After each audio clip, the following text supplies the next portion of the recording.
5 of Lakeshore PBS Scoreboard, and we've got everything you need. We've got offense, we've got defense, and we've got special teams. And let me tell you, special teams are pretty special this week. Coming up next on Lakeshore Scoreboard.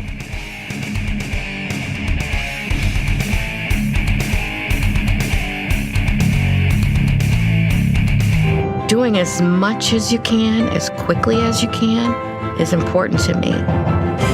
Life is short, and the earlier we get started helping our community, the better off our community will be.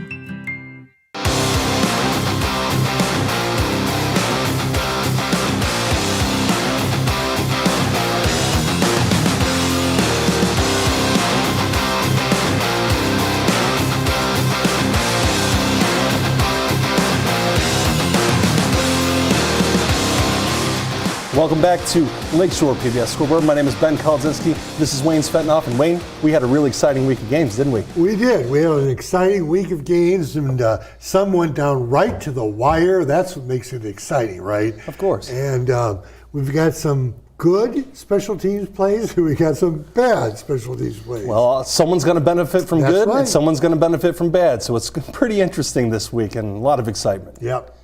So let's go ahead and let's take a look at some of the highlights, shall we? We'll start off with Laporte versus Lake Central.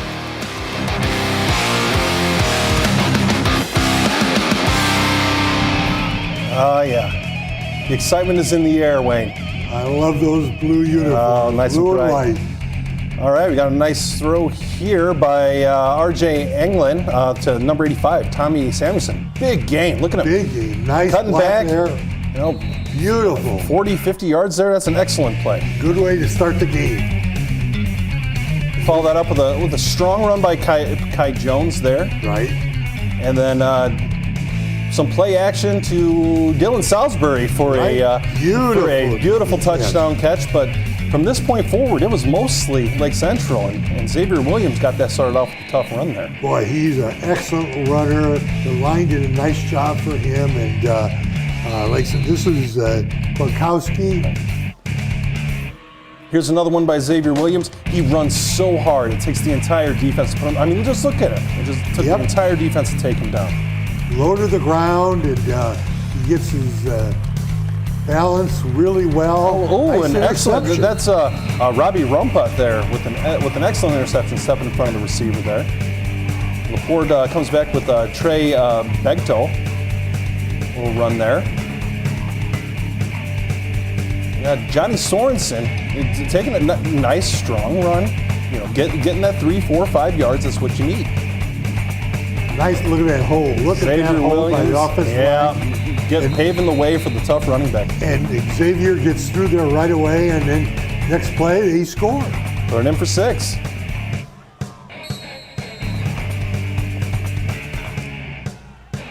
All right, you got Keegan Henkel rolling out the side there. Oh, that was complete to Tommy Samuelson there. And another excellent play there. Samuelson had a good game, but so did this young man. Look at that. Look at that. And the stiff arm. You're not bringing me down. Oh, no. Oh, no. Got to clip him there at the end, but really impressive showing for Lake Central this week. They ended up taking the game by 21-7. Really impressive by Xavier and the Lake Central Indians there. Most of the game was a tie, 7-7. Right. It was a low-scoring game, and at the very end, Lake Central was able to pick it up a little bit and increase it to a 21-7 win. And that's what happens when it's hot outside. You've got that offensive line that's really pushing the ball and making sure that the strong running game of Lake Central can take over and push that, and it wears on you as a defense. Oh, there's no doubt about it. Absolutely. So definitely an important and good performance by Lake Central. And Laporte, they're coming off an emotional victory, and they kept this game close for a while, but they're still a work in progress, but they are improving week by week. Yes, they sure are. So that was an excellent game and pretty exciting one to start off our show.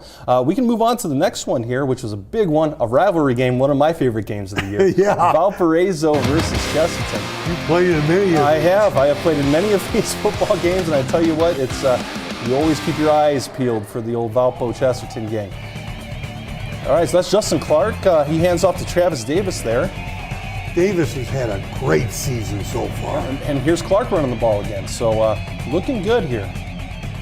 And then Davis again. So Valpo getting it done on the ground here. And then look at the line play again. Yep. You know, Davis had some great blocking. So McCormick hands it off to Garrett Lewis there. Nice 10, 15-yard gain there.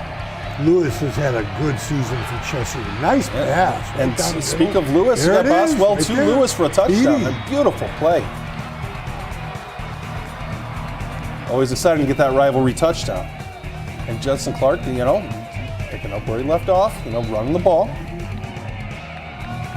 Oh, wow. Look at that. Justin Clark to Travis Davis. He takes it into the house for 6. Beautiful play. We talked on the radio, Ben, that Valpo has been known for their running backs and their offensive line. Sebastian Boswell actually completed the pass to himself after a deflection. It's a little bit Is of a that run in the there. playbook? Tough play to run, but it worked. And then we've got another Justin Clark there. Thomas Burdoff. Black and green. Oh yeah, it's a good look. Justin Clark throws to Rocco Machiche there. Ian Wilson with a run. Sacked there by Chesterton. Justin Clark rolling back. Sacked again. I think that was Wilson, wasn't it? Or was that? Oh, and an interception there. Justin Clark intercepted by Hayden DeMarco there. An excellent game. This was pretty back and forth.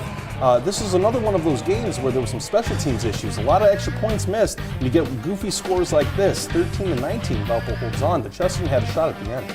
Yeah, and Valpo jumped into a 2-score lead a little bit, but Chesterton came right back and made it that close game. And again, it was special teams that kind of decided this one.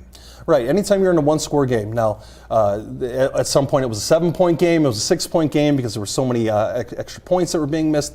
But I tell you what, it's really impressive for A, Chesterton to show a lot of fight after some of the struggles they've had this year. But B, for Valpo to hold off a passionate team. Yes. This is a rivalry game, folks.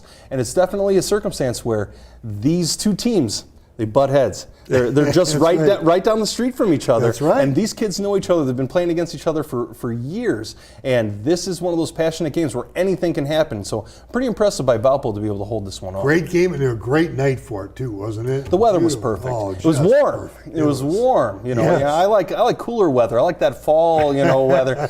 Some of these players probably. It's down the road. It's coming. Yeah, I sure hope so. I can't wait for it to get here. But a lot of these players need to hydrate because you can see that some players were getting tired by the end of the game. You normally don't get cramps, this time of year. Not to say that happened necessarily in this game, but we were hearing some on the radio, some little minor injuries, people having heat-related issues. So the weather was perfect, but this game and many others, there were some kicking issues, and that's something to keep our eyes on going forward as these teams mature. So that was another fun game. Let's move on to Munster versus Kankakee Valley. A really good battle of teams down south here. Munster been a surprise so far this year, but Kankakee Valley is battling. Hey, Valley is led by Kirk Kennedy. Oh, yeah. Anybody that follows Northwest Indiana football knows that name. There's no doubt. So this is the opening kickoff. Let's take a look at it. The ball caught at the 3-yard line. Loudon Fugit makes a nice turn there. And he's got a lot of runs ahead of him. Boy. So 97-yard opening kickoff return for touchdown. Just a wonderful way to start the game. You can't ask for anything better for Kankakee Valley. But Munster moved the ball on KV all night long. Chuck DeMoss was down there, and he was really impressed in the first half with the way Munster moved the ball. That was Daniel Agjesum, fumbled, recovered by KV number 76, Connor Roach. Then you've got Marco Castro running the ball. And got another run by Askadum. Ryan. This one brings it right down towards the goal line. Munster's moving it constantly. Nice stuff. A good stand on the goal line there. Munster had a very good first half, and we've got a lot of those highlights, but this was a fumble, I believe, and KV recovered it. Stopped the scoring drive.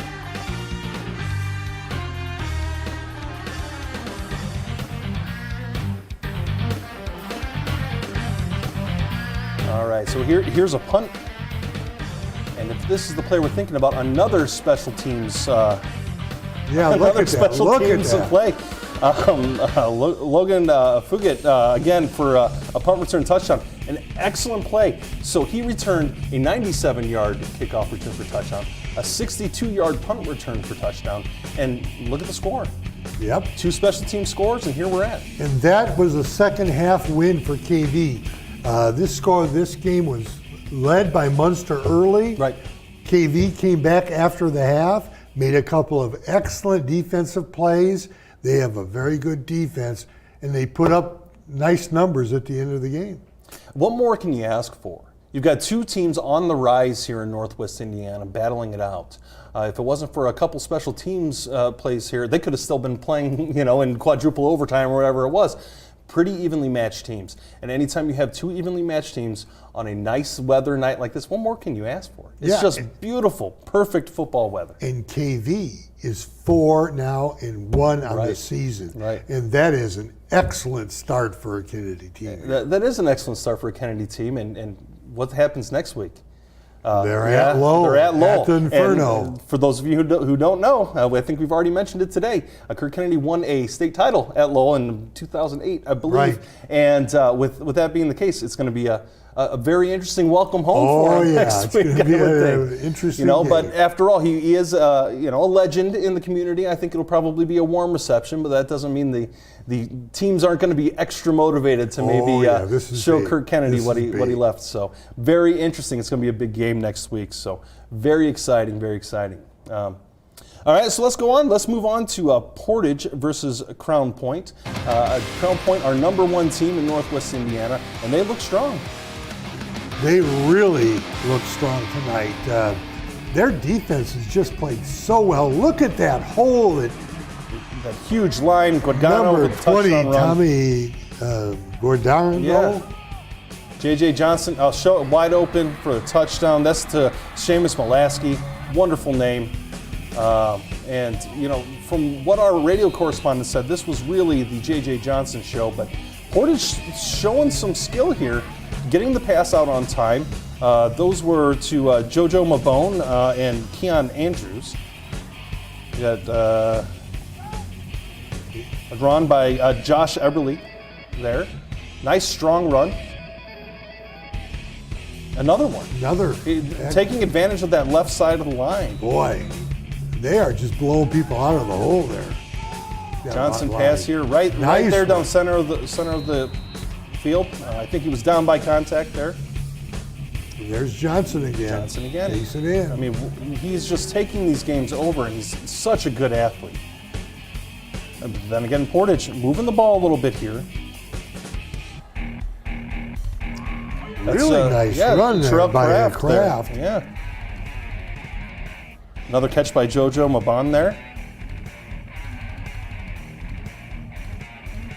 Nice play. Oh, wow. Beautiful on time. Outstanding. That's Jaden Roberts with a touchdown catch. Just a beautiful play. The Crown Point goes back to that ground game. Just keeps pounding away. That's Tommy Guadagno. Johnson going deep. I think that was one to Delich. Yeah, absolutely. Then Johnson again. Takes it in again. Johnson again. He's throwing the ball, he's running the ball, he's catching his receivers on time. He's looking excellent here.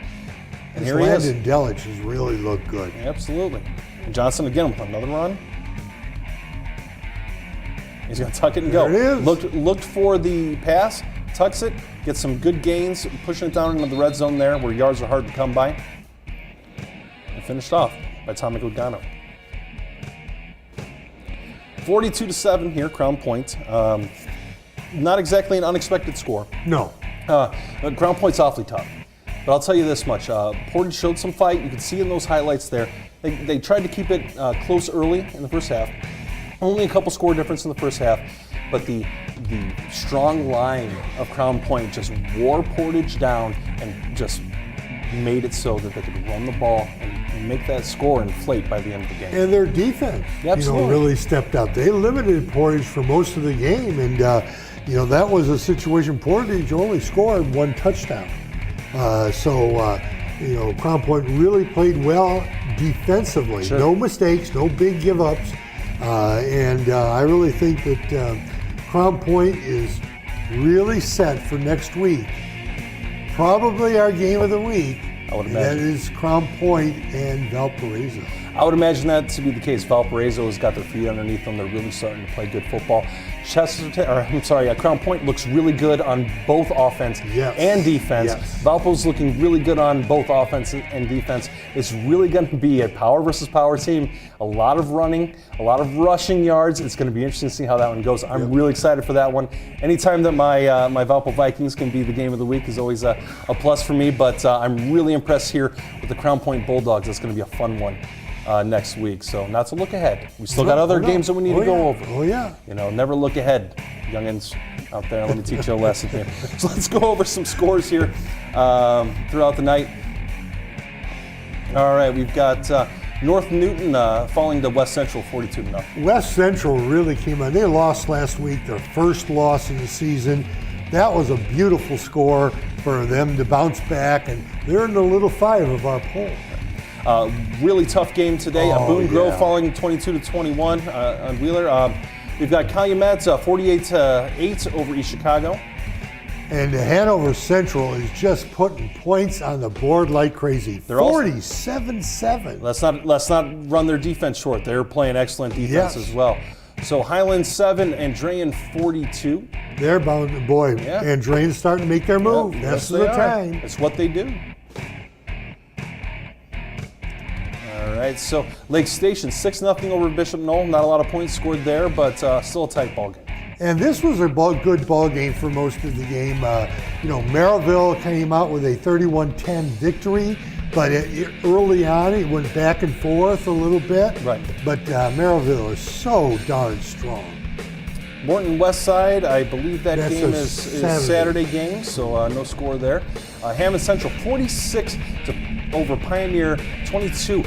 Pioneer is an established program from further down in the state, and Hammond Central took it to them today. Yeah, I'm really surprised that it was this big of a difference in the scoring. Congratulations to Hanover Central. They really put it on Pioneer. The outcome doesn't surprise me, but the 3-score differential does. Right. So, Whiting over River Forest by 1 point. A tough ball game there. Anytime it's a 1-point game, it's always a heartbreaking loss. River Forest, started the season off very strong, and now they're struggling a little bit. They need to get back on the winning track. There's ebb and flow for every football season, and they got to find it. So, Knox wins big over John Glenn, 42-21. All right, North Judson keep doing what they do. Win 45-0 over Winnemac. Now, Winnemac's a good program. This is a really impressive victory. Yeah, it is. And North Judson really kind of looks like a team that is meant to go downstate. I mean, they look good. They look good. They've got the twin running backs, not literally twins, but they look exactly the same, and they are tough. And then we've got West Lafayette, a powerhouse program from downstate, 48-14 over Rensselaer. Yeah, West Lafayette's tough. They're tough. They're a tough group. So we're going to go ahead and take a break. We got more highlights coming after this moment here. The prep sports programming that you find here on Lakeshore PBS only comes to life because of your support. Support from viewers like you. No matter the amount, your donation today will truly make a difference. Doing as much as you can, as quickly as you can, is important to me. Life is short, and the earlier we get started helping our community, the better off our community will be.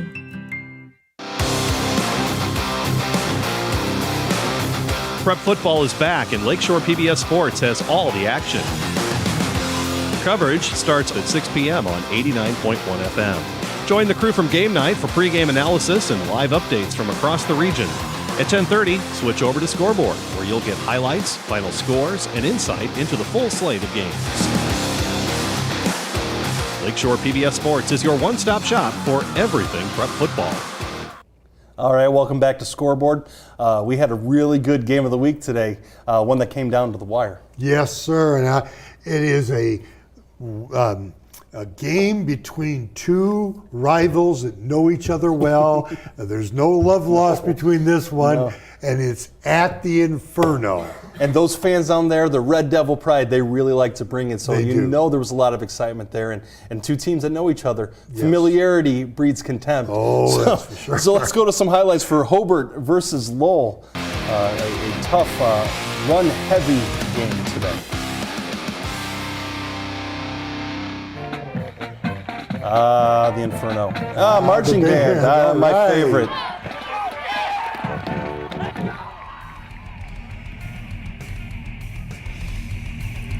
All Right off the bat here. Cody Johnson for Hobart. Cuts it back. Look at that. Huge return. Spins out of the Beautiful tackle. job. I mean, gets the ball up towards the 50-yard line. That's right. Noah Elrich here Right. with a pass on time to Cody Johnson. And he breaks the tackle. All right, that's Willie Shear. Oh, wow. Willie Shear, taking the ball to the house. Tuck that ball away, keep it protected, and get the 6. Boy, that was a nice hole for that offensive line to open up. So Riley Bank here. A lot of people were saying on the radio that this was the Riley Bank show, and you can see why. A beautiful run there. He's their quarterback, too. His quarterback runs like a running back. That's Can right. plow in for 6 right there. Elrich finds Johnson again. Another broken tackle, another cutback, and yards after the catch. Look at that excellent explosion after the play. Still Look, going. he's still going. Still going. A pass by Elrich to Shearer. Look at that, there. touchdown. Touchdown. Right there on time. Oh, Erlang has really thrown the ball well today. that was Jalen Williams there. A big, strong athlete. A dump off to Shearer. Boy, you don't see Man. that many missed tackles by Lowell. Not by Lowell. normally. Not normally. Lowell, pretty disciplined program. They normally don't miss those types of games or tackles there. Nice pass there. Nice by pass there. Bank. It's a Braden Walker. And Austin Z there with the catch. Another catch by Walker. Elijah Anderson underneath, but getting caught from behind there. He throws a nice ball. Yeah, He throws a nice He does. tight That ball. was Anderson there. So this game was 21-14.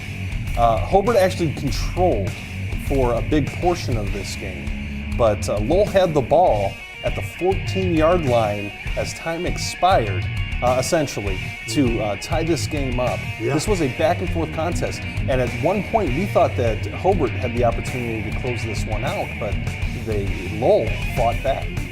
2 good games next week for both these teams.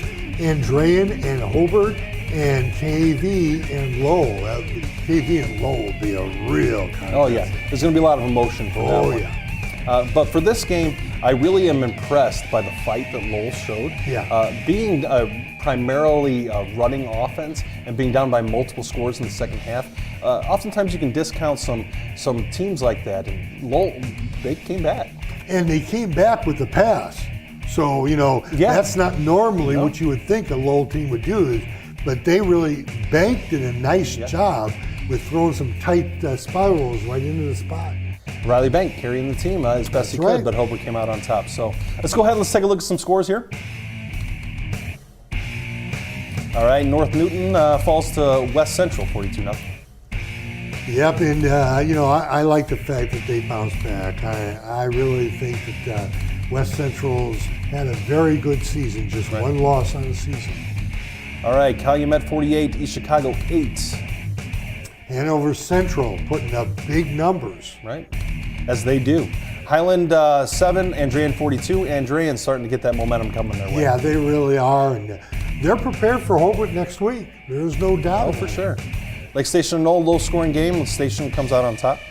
And Maryville and Michigan City, this is always a big rivalry between the two. And Maryville kind of made a statement here in the second half against Michigan City. Maryville makes lots of statements because they're a very good team. So very impressive victory for them. Hammond Central up big, winning big over Pioneer. The 46 Woods to 22. boys over there at Hammond Central, Right. putting up big love numbers it. against a good Pioneer team. Whiting over River Forest by a point. Well, that was a close Sure game. was. Really close, and it was a big win for Whiting. Impressive victory by Judson, 45-0 over Winnemap.